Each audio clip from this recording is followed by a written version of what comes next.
feels like it's going to be tough now that the Rams won, as we talked about on Sunday, for the Niners to catch the Rams, who are 2 games better than them in the loss column. So it feels like the only way possible would be a Seattle upset. They're like a touchdown underdog this weekend to knock off. And you Rams. still got to beat them again. Yeah, you'd obviously have to win. If you win, you don't still only be 1 game behind. Not out of the realm, but it does feel like the Niners are kind of just settling in at the 6th seed, right? Yes.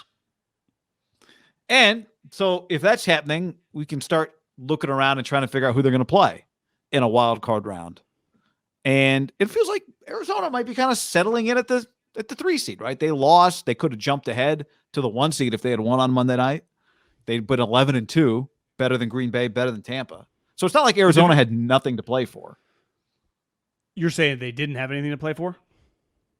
No. I'm saying it's not like they didn't have anything to play for. If they had won, they would have been the 1 seed. For sure. They not just the 1 seed, but definitely the division would have been a wrap. Like I wrote down, the division is not over, right? I mean, do you trust Arizona just to get the job done the rest of the season? Like one thing's clear of the Niners settling at the 6th spot, and you and I have talked the last couple of weeks. Tampa, worst case scenarios, going 3-1. There's a decent chance they go 4-0, and they are the number 1 seed. Same thing with Green Bay. Like, to me, the number 1 and 2 seeds are going to be Green Bay and Tampa in some order, and that feels right. That was the NFC Championship game last year. You got Tom Brady, greatest quarterback ever. You got Aaron Rodgers. Let's face it, he's like a Super Bowl away from being not. He's probably a top 5 guy to being like, could this guy go down as like the 2nd best quarterback of all time? Like, he's got a lot of career left, right? Like Aaron's career, he could win the MVP this year. Those 2 teams should be 1 and 2. I know the Cardinals have had a fantastic season. I don't even fault them for losing that game last night. Like, you play 13 games. I know in a vacuum, losing that game at home Monday night sucks. But in what world, if I told everyone involved with the Cardinals, every executive, every coach, every player, every fan, you're going to play 13 games and you're going to win 10 of them to start the NFL season? Order what you wouldn't care. Yeah, the problem with Arizona is only that they're trying to overcome their own history, right? They have not been a good late season team. Their quarterback has not been good late in the year. They are 5-7 now, including Monday night in December under Cliff Kingsbury. 2-3, 2-3, and this year 1-1. Those are their historic December records under Cliff. Not a huge sample size, but that's what they are right now. So the question is Arizona going to change who they've been for the last 2 years now? Or is this the beginning of something else, right? Well, they get the Lions this week, so right. I think they could beat the Lions with Colt McCoy, let alone Kyler. I think they're going to finish at least 12-5. Oh, sorry, go ahead. Yeah, so you think the Colts game is huge. That's a Saturday night game the following week. And then the Cowboy game at Dallas. I know Dallas has been a little weird, but that's a big-time playoff level game, right? That's going to be a huge game. There's going to be a lot of eyeballs on that thing. I would venture to say that it'll be a national morning slot game, right? Like Arizona, Dallas, just all over the regions in the morning spot. Like I'd be shocked. At Dallas? I don't know who the Niners play that week. Wait, why would that game be a 1:00 Fox game? It's a 10 a.m. Fox game. Oh, Dallas plays sometimes at noon. They rare. It would shock you if that thing gets flexed up to the 1:25 mark. It's got potential. I know who will be calling it. Put it that way. Yeah. Now the Packers might have a big game that week or something, right? That's probably what it could be, or Tampa. Yeah, but the Cowboys not having a big game is a big game. But yeah, good point. So I would guess that 2-2 worst. Week 17, their opponent is Seattle. Which I think this game's big for Seattle this week, who plays the Rams, because we've talked about this before. If Seattle wins this week and they're 6-8, the next 2 games are Lions and Bears. Like we could be looking at Seattle 8-8. Now, this week's going to be hard. Stafford felt like he got his mojo, but I think if you're the 49ers, I would just take my chance. Like if I was saying, hey, you could play the Rams or you could play the Cardinals, because the Rams could still catch the Cardinals. I would rather play the Cardinals. What about Dallas? I think Dallas has to be in that conversation since they play and they're only 1 game worse than Arizona. Oh, you're saying that they can get to the? You're saying Dallas is 9-4, Arizona's 10-3. I would rank them going this way. I would say I'd take my chances with Arizona would be my number 1 seed, based on just simply Cliff Kingsbury's going to beat Kyle Shanahan 3 times. He might. Easy travel, shortest. I would probably put the Rams second. Again, like Arizona, common opponent. You've obviously had a lot of success. But if Stafford's going to play like he did last night, I think it's fair to say that Ambry Thomas and fucking whoever, Josh Norman, it would be a challenge, right? Now, Dallas would be last, even though I'm not fearing them or whatever. But if they are fully healthy, they have like 5 wide receivers, guy. I mean, who the hell is covering CeeDee Lamb and Amari Only Cooper throw on it the one at a 49ers? time. And Micah Parsons against Compton and, Brunskill. I don't love that matchup. Lawrence is back. I watched some of that game. He's back. He had a pick where one of those, kind of like Floyd did, where he's 6'3", 6'4", leaps in the air, taps it, goes straight up, falls right in his hands. Like, those guys make me nervous. Not obviously the Cardinals have Chandler. The Rams have Aaron Donald, but for whatever reason, Daniel Brunskill turns into Larry Allen whenever he faces Aaron Donald.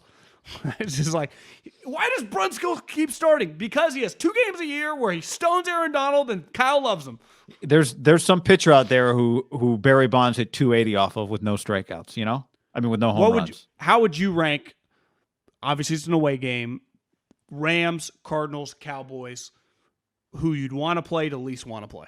Yeah, my gut, not my gut, my first reaction when you just talk about those teams is that I think the Rams and Cardinals can both be better than Dallas.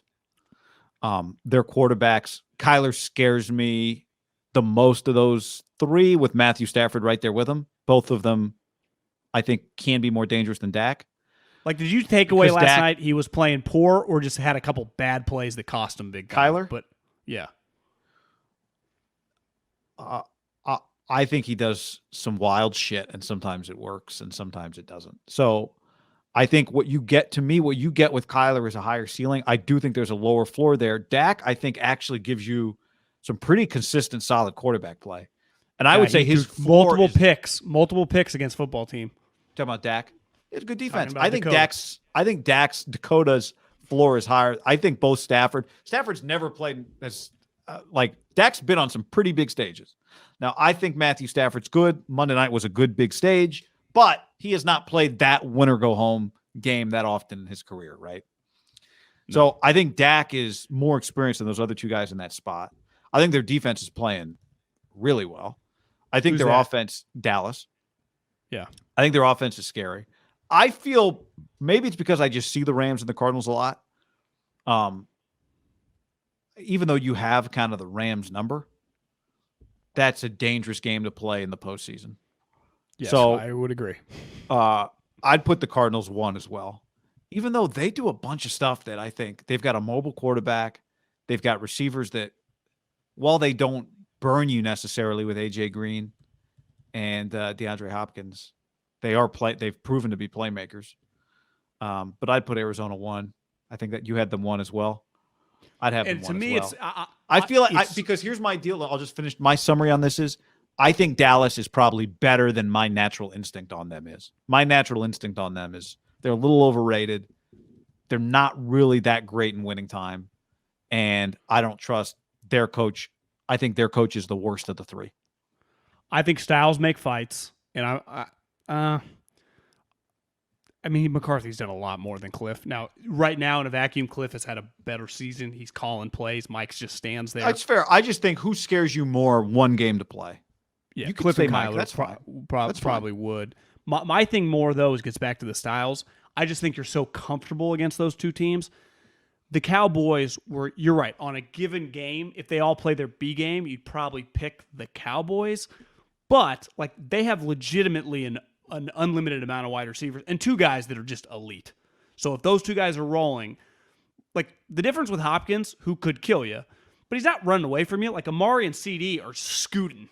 And the Niners just do not good with guys running go. Hopkins doesn't run go routes. I think they can not cover them all equally. The Cardinals hit a ton of big plays on Monday night, didn't they?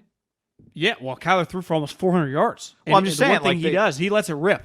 Yeah, who's covering Christian Kirk, right? Well, Jalen Ramsey was out. Well, cool. The Niners don't have Jalen Ramsey, so whatever.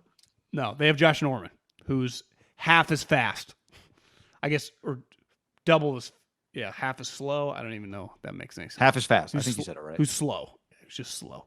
Half as fast. Yeah. So, it's a good point. All these teams, though, have wide receivers and will air it out, though, right? It's the playoffs, right? We're talking about the playoffs. The familiarity is a good point. Are you betting on Arizona not being good in December again? Is that part of what you're betting on? To me, it's just basic. We do this a lot in the NCAA tournament when we're kind of like getting to like the doing our bracket and be like, oh, Georgetown has to play UConn. Well, they've already beat them twice, and they beat them in the ACC tournament. Can they beat them 4 times? It is always like, it's very difficult to beat a team 7 times in one season. Well, in the NFL, if you play a divisional opponent in the playoffs, you've already played them twice. Now, I bet if we just did a look back at the history of the league, a lot of times when there are multiple playoff teams, you probably split probably over half the time. But if a team has swept someone twice, beating a team 3 times in a football season is a lot. Right, the statistics would just be against you because that would mean you're a playoff team too, and it just be I'm just shorting the ability to beat a team 3 times, and the same would go for the Rams. So you would take the Raiders if they were to run into the Chiefs again, or is this only a playoff? That would be a situation that I would still give the Chiefs the benefit of the doubt on that thing. Gotcha. But luckily we don't have to worry about that because the Raiders, made the playoffs 1 time in our adult life, so that's not really ever something we have to talk about. That was me. But a fact. Take no joy. Take no joy. Take no joy in that. The other part of that, I think the Niners are actually, we have to go back and look. They, as an organization, pretty comfortable playing Dallas. I don't know if that applies to anybody in particular on this game. I think they could beat all 3. Like to me, you start playing Tampa. They're pretty familiar with, obviously, Green Bay they're familiar with. You're right. Why I am discounting Dallas, and I shouldn't have been as the 3 seed. They are still very much alive for that thing, right? The other thing is their schedule is not hard. They play their division. Do they still have 4 divisional games left? They played the Giants this weekend. They play the football team again, who, let's face it, they were up 21-0 pretty fucking fast. 23-0 pretty fast in that game. Yeah. Then the Cardinals game, which is huge, but it's at home, and they end with the Eagles, who, I don't know if you remember, Monday Night Football against Jalen Hurts. That thing was pretty ugly. They kicked the shit out of the Eagles. So they play 4. They have 4 games left, 3 in the NFC East. Yeah, they could, probably minimum 3-1. They could get to 12-5 pretty easily. Yeah, it's setting up to 12-5. Why is it hard to beat a team 3 times? Because I tend to think that if a team's beaten you twice, they've beaten you twice. So they're better than you. Now, if the games are close, that's a different story. Is it harder to beat a team a 3rd time because the team that won twice doesn't approach the game in quite the same way that the team that lost twice did? Well, you're going Chip Kelly here. You're asking the why. You just say the saying. It's hard to beat a team 3 times. So you just move on. That's just what you say, and you move on. It's hard to beat a team 3 times. So you just move on to the next subject. All right. Well, I think there's logic to it. Especially, I think, teams change, teams evolve, teams get better, teams get worse. What you did week 3, even if you've only played a team once, may not be relevant by the time you get to week 16, by the time you get to the playoff.